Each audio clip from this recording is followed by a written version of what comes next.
I'm using an iPad. It's not going to bother me if you want to use it, so you don't have to, or if you just want to comfort. Yeah, the comfort. Yeah.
Good afternoon, everyone.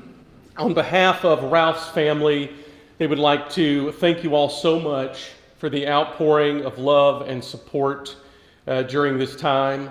They certainly thank you all for taking time and being with them here today, both in the room and on our live stream as we celebrate Ralph. For those of you that might be wondering who is this strange guy up here, my name is Eric. I'm a good friend of Soren and Cheney, and truly honored to answer the call of being able to be here today and lead us through the service. If you know Ralph, you know that this won't be your quote, unquote, traditional funeral. I don't know how many times you see your average Tool album and your lava lamp at the funeral, but they remind us of Ralph, and we're so happy that you're here. We want to recognize that we all sort of have and come from different backgrounds, represent a diverse set of thoughts and beliefs. My beliefs as a practicing Christian may not be your journey, and that is okay. We want to give everyone a moment to prepare for the service that's best for you. So if you would please just join me now in a moment of silence to pray or reflect in your own way.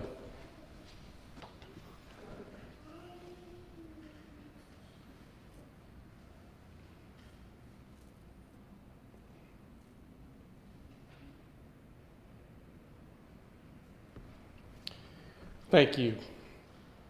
You know, one of the things that's always been a little interesting to me in these moments of life is the phrase, "I'm sorry for your loss." Now, I get it in principle. It's what we say to one another. It's how we comfort one another. It's how we grieve with one another. And I'm not even sure that I can offer a better phrase at the moment. But "I'm sorry for your loss" seems to imply that someone is actually lost. I did an event recently with a high-profile athlete. I always get nervous telling this story because it's a Cowboys person, and there are lots of strong feelings about Cowboys. But I was doing this event for Dak Prescott's foundation recently, and the president of the foundation, when she was telling the story, she was like, "Dak always gets mad at me when I say Dak lost his brother to suicide or mental health," and he always interrupts and says, "No, Shannon, I did not lose my brother. He simply died." And you see, I think there's something here worth considering as we celebrate today. We've only really truly lost Ralph if we stop remembering or stop celebrating him. Everything he has accomplished and achieved lives in this room today with all of us here. Yeah, we may need to find, we don't have the physical presence to remember him, but that doesn't mean we have to lose him. So we're going to start that today. We're going to celebrate and remember Ralph. Now, I imagine, I've heard some stories and some memories, so I imagine we're going to hear a little bit of Ralph's sense of humor maybe today in a couple of places. If you hear something that makes you smile, makes you chuckle, let that out. It's okay. It's okay. Ralph's okay with it. I'm told it's going to be perfectly great. So let's get started remembering and celebrating Ralph. We're going to hear from niece Kylie first. Kylie, come on up.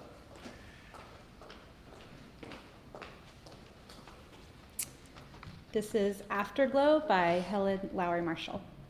I'd like the memory of me to be a happy one. I'd like to leave an afterglow of smiles when life is done.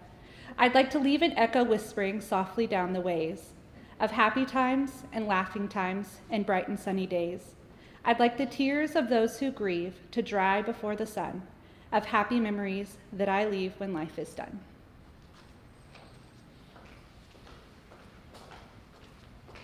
That's awesome, Kylie. Thank you for sharing that. It's clear that we have lots of smiles and lots of laughter as I watched you all come in today.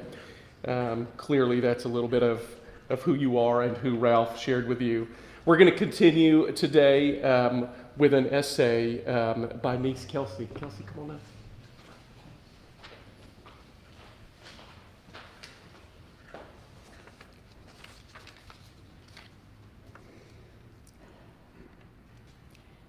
Every life leaves something behind.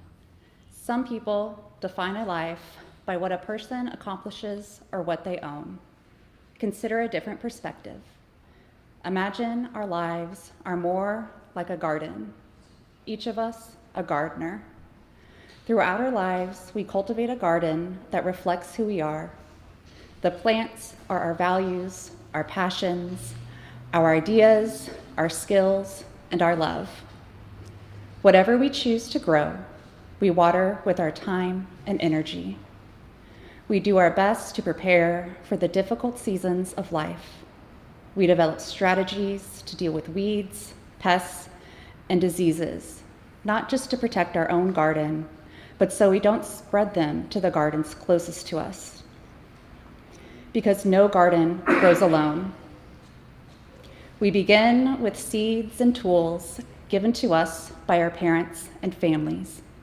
Along the way, teachers, friends, and mentors share new seeds, better tools, and wisdom born from their own experiences. They teach us that even life's crappiest moments can become compost, transforming pain into something that nourishes new growth. As we grow, we begin giving away our own seeds. We share our own values, our stories, our passions, our wisdom, and our encouragement. We lend our tools and strategies to those just beginning their own garden. We may notice someone struggling, and we offer a hand, a seed, or simply reassurance that difficult seasons do not last forever. No garden exists in isolation. Every garden shapes the ecosystem around it. And so, when a gardener's work is finished, when their own garden reaches its final season, that is not the end of their influence. Today we grieve because my Uncle Ralph is gone, but we also give thanks because each of us carries something he planted. His values took root in those closest to him. His kindness is repeated by friends. His wisdom has become someone else's instinct. His laugh is echoed by his son. Even small acts, a word of encouragement, a lesson, a shared passion, continue to grow in ways even he could not have imagined. Like seeds carried by the wind, our influence travels farther than we will ever know. That is how life endures. That is our true legacy. Not in the garden we leave behind, but in the gardens that bloom because we lived.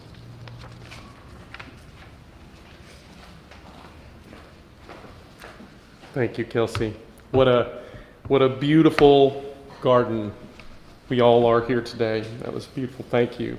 Now I'd like to invite up Cheney to share Ralph's life story with us. Cheney.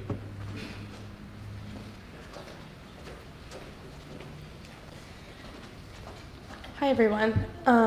My name's Cheney. If we haven't had the chance to meet, I am Sam's partner. I'm going to be giving Ralph's life story today through the eyes, a biography by Sam Haroldson, 4th grade. Ralph Haroldson Jr., a biography. Table of contents. We'll skip that. Dedication page. I dedicate this book to my dad because he has always been there for me. When I'm down, he makes me laugh. He's always there to give me advice when I need it. Gotta get it together. Forward. Ralph is 44 years old. He was born in Houston, Texas. He went to many different colleges and served in the Air Force. He has a large family of 6. He went through Vietnam and is still here today. He was in elementary school during Vietnam. But he made it through. Childhood. At 11:08 p.m. on May 5th, 1956, Lita Barbara Haroldson gave birth to a 6-pound and 15-ounce baby boy at St. Joseph's Hospital. He was 20 inches tall. They named him Ralph Kermit Haroldson Jr. He was born in Houston, Texas. Ralph was born with black hair and brown eyes. Later on, Ralph's hair changes from black hair to light brown. Ralph was named for his father, Ralph Kermit Haroldson Sr. Eisenhower was in control with the position of the President of the United States. As a toddler, Ralph enjoyed playing with small toy cars. According to his mom, Ralph Jr. would run small cars up and down the sofa for hours on end. Ralph was followed by 2 brothers and 1 sister. Kevin is the second oldest, coincidentally born the same day as Ralph. Warren came next, and then finally a baby girl, whom they named Leah. Excellent use of whom for a 4th grader. All of them were born in Houston, and then when Ralph was 6, they moved to Dallas because their father was transferred. He started at Burnett Elementary School in Dallas, Texas. At school, his friends gave Ralph a nickname which traveled with him through middle school. He went by the name of Bubba, and that's what his friends called him. Ralph was also teased because of his middle name, Kermit. He was teased about that many times because the Muppet Show was really big at that time, so his middle name didn't help. Ralph's hero was Neil Armstrong because at this time the astronauts went up into space, and at this time they landed on the moon. He was inspired by his parents. Here in Dallas, Ralph made lots of friends and met new people. After school, he and his friends would gather up and meet in a certain place after school. They would get into teams and play football or even sometimes baseball. They did this every day until each of his friends had to go home and finish his or her homework. Ralph was very good at getting his work done. In school, he made A's and B's. On weekends, in the winter, Ralph worked for his dad to earn some money. His dad owned the pool club down the street, so every winter, and right before the pools opened up for the summer, Ralph would clean pools. He had to vacuum the pools and clean all of the filters. You can imagine the leaves and mud and other objects that fell into the pool during the close season. He thought it was an okay job because he got paid $25 a pool. Ralph liked the idea of making money, don't we all? So he started another job of mowing the neighbor's lawn, and for each lawn he mowed, he was paid $7. Inflation, right? After Ralph finished his homework, he either turned on the TV or read his favorite book, Robinson Crusoe. His favorite TV show was Star Trek. There was not one episode that Ralph missed. If he couldn't find anything to do, he would read comic books, which were his favorite. He also liked to take out all his army men and have a big battle between the 2 sides. Every once in a while, he and his friends would ride their bikes down to the movie theater and see Planet of the Apes, specifically. This was very special to him because they would only see a movie once a month. His favorite movie was Planet of the Apes. He loved sci-fi movies. They only went once a month because a movie cost $2.50, and none of the kids wanted to spend that much of their own money. Growing up, Ralph had a cat named Dolly, which he loved. When Ralph was in the 4th grade, his dad got transferred again, this time to Tulsa, Oklahoma. Here's where Ralph went to middle school at Byrd Middle School. After school was done with, Ralph went to a Bible camp that he went to for many years. He would go with his friends to Bible camp and play volleyball and basketball.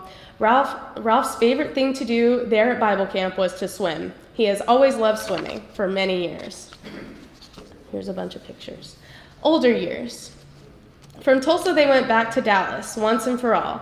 There, Ralph went to Thomas Jefferson High School, where he fit in very well. He was on the swim team and won many medals, like father, like son. I'm adding that.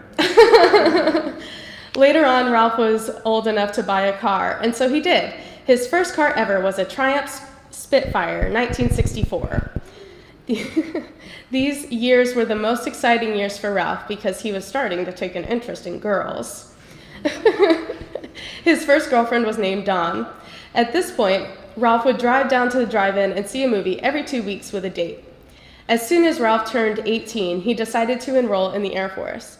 Ralph wanted to go into the Air Force because he wanted to fly. When Ralph got there, he was a cadet 4th class, the Air Force Academy, just so you know. But before he had to go through some basic training. Before I read the next part, I would like to remind everyone that this was written by a 4th grader, and they are brutally honest. Now, some time passed by, and Ralph was slacking in his class at the Air Force. He could meet demands, but it was just too hard, so he left before he ever got to fly. He had only stayed there for 1 year, and the total time he had to spend there was 4 years before you ever started to fly. After the Air Force, he went to UT in Arlington, Texas. He only stayed at UT in Arlington for 1 year. So far, he had only gone to college for 2 years total. After UT in Arlington, he went to UT in Austin for 2.5 years, where he graduated in college with a Bachelor's of Business Administration. I'll add that. On his own, after college, he got a job at ADP as a programmer, and that's where he met his soulmate, Kathleen Gray. They started dating, and after a while, they couldn't stand to be away from each other, and after 5 years of dating, Ralph popped the question at home, and she accepted. On November 1st, wedding bells rang at the Perkins Chapel on the SMU campus. The day that they were married was SMU's homecoming, so there was a big parade right outside Perkins Chapel. 130 people attended Ralph and Kathleen's wedding. Together in the end. Ralph and Kathleen have been going out for 15 years this November. Last May, Ralph turned 44 years old. He works for a highly recommended law firm as a network engineer. A network engineer provides support for laptop users in his company. Ralph still likes TV to this day, and his favorite TV show is The Sopranos that are on every Sunday. He still swims, just not to compete. He swims every day of the summer unless it gets rained out. He likes alternative music, and his favorite band is Dave Matthews Band. It's Tool.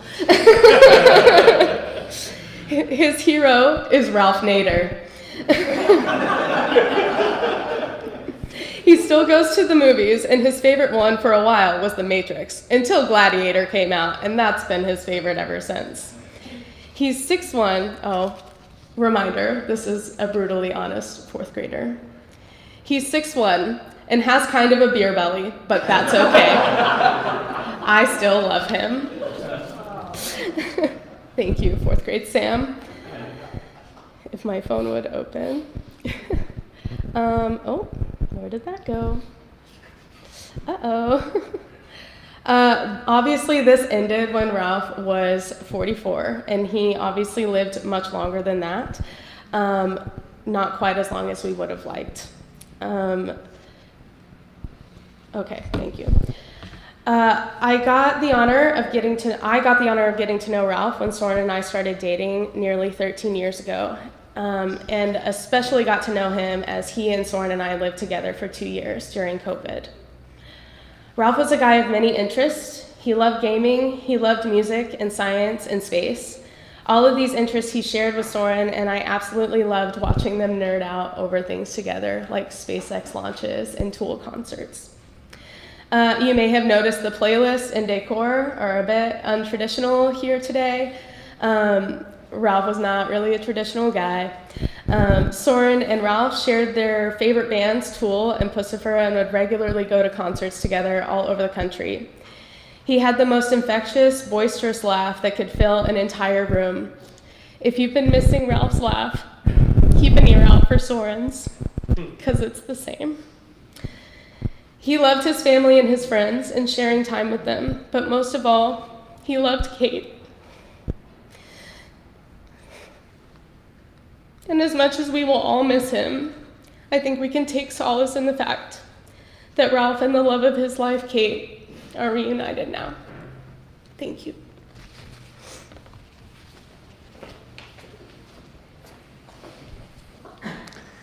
Thank you, Cheney. What a gift to hear that message. I don't know if I knew that you were such an author. I think I'm gonna get a book deal going. If anybody wants to sign up for the audio book of the life story read by Soren, see me after, and I'll get you a copy when we get it recorded. I just want to add here to Cheney. I know the last several months or weeks, you've done a ton for Ralph's family, and they thank you immensely. Your love and your support is never taken for granted and very appreciated. All right. Now, we'd like to open up the floor for anyone who might want to come and share a few words or a memory. To accommodate anyone else who might want to share, we're going to ask you to try to keep it to a minute or two. I am a stage manager by trade. I share that with Cheney. I've been asked to not get the stopwatch out just yet. So please, if anyone would like to come, the floor is all yours.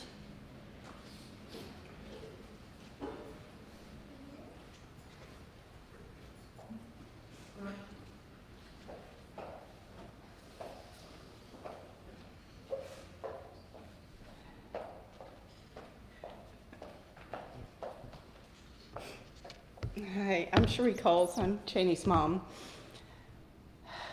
So you kind of foreshadowed me a little bit. So in March of 2020, Ralph had an unexpected house guest, and he didn't really know her very well. But then she didn't leave for 2 years. That was Cheney. His kind heart accepted her into his home without question and put up with her incessant need for organizing. He moved into one of the smaller bedrooms and gave his primary bedroom to Soren and Cheney. Then, since it was COVID time, he also welcomed Cheney's dog, Wiley, and who fit right in with his dog Cooper, the cats Baxter and Sushi, and so it was a very lively household. I appreciate how kind and supportive he was, both to Soren and Cheney. And the pictures of him and Soren, at Soren swearing in to Local 1, radiate how proud he was of Soren for taking the risk of following his dream, moving to New York. So, yes, just so sweet. So Ralph was a kind of a quirky guy sometimes, and it's just my experience in life that the things that you think of people in life, that when they're gone, they become so endearing, and the stories become endearing, and those memories and the laughter that come with that are what keeps that memory alive. So here's to the memories and the stories that we'll tell about Ralph.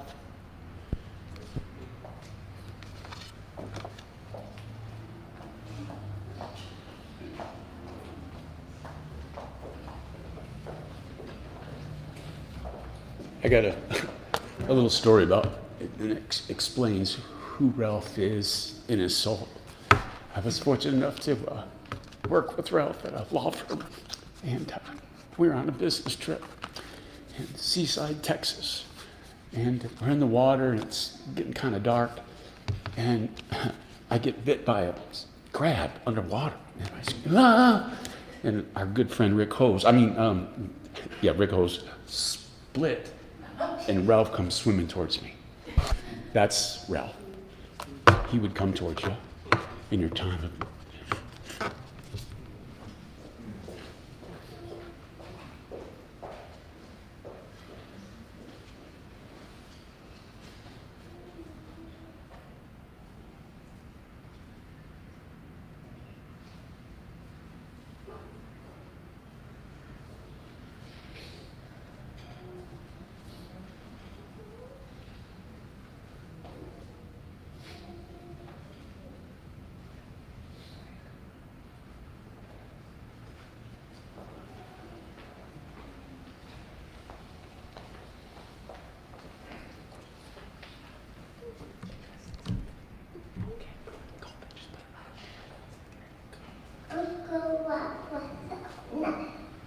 He helped us,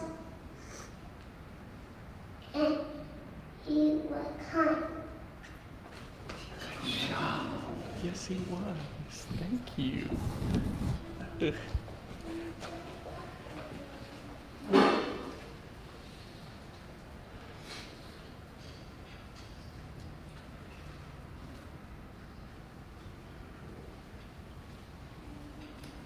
Anyone else? I don't want to cut anybody off. Okay, awesome. Thank you for sharing those stories and memories. It's more and more obvious here that Ralph is, not lost at all, and won't be for a long, long time with these memories and stories. I encourage you all to keep them, recall them, use them, visit them often. Now, the family has put together a presentation for us to enjoy together as we continue to celebrate and remember Ralph. Let us watch that together.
Beneath the smashes, done some math with the broken hearts and rattlesnakes.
hard to understand. Though we have those roads to choose, see the times we've done everything across the land.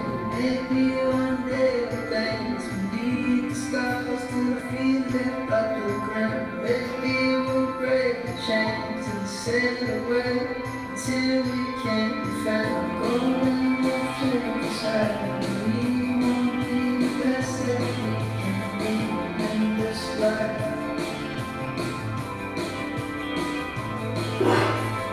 Going up to the side, we won't be the best that we can be in this life.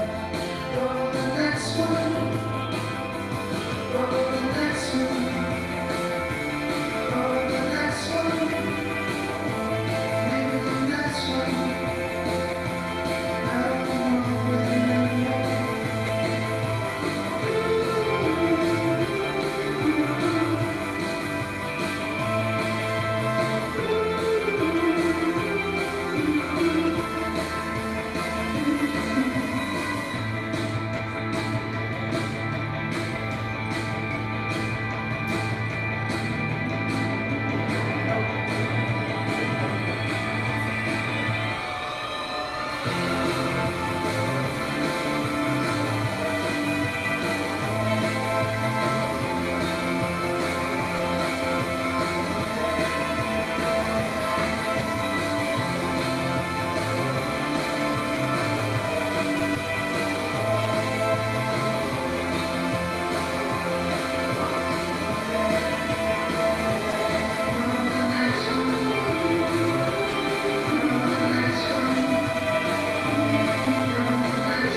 What a garden, friends.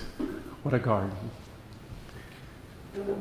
Before we conclude here today, just pure logistics. The family would like to invite you across the hall for visiting and some light refreshments when we leave here today.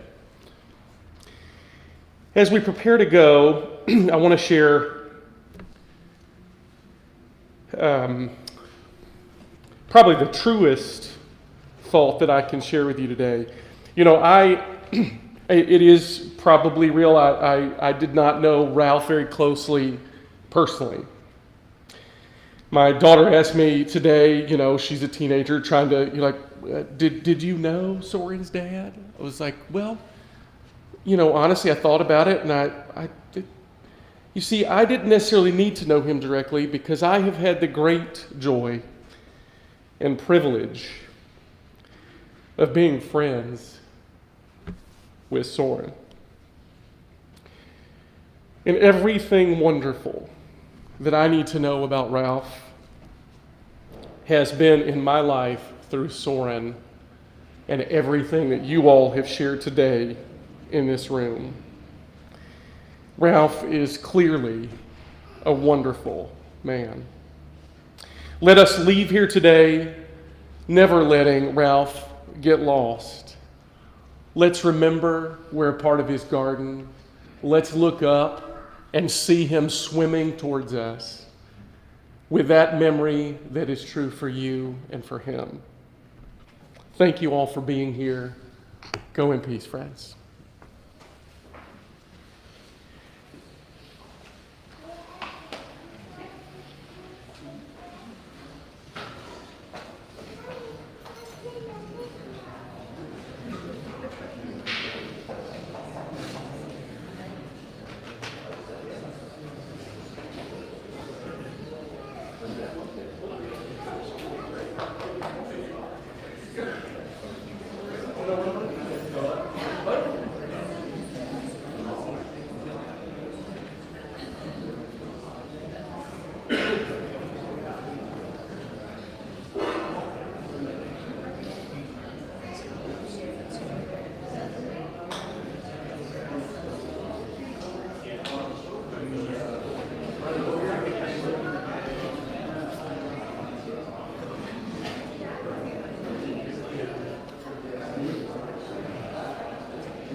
Yeah, I've never seen that young. I love this.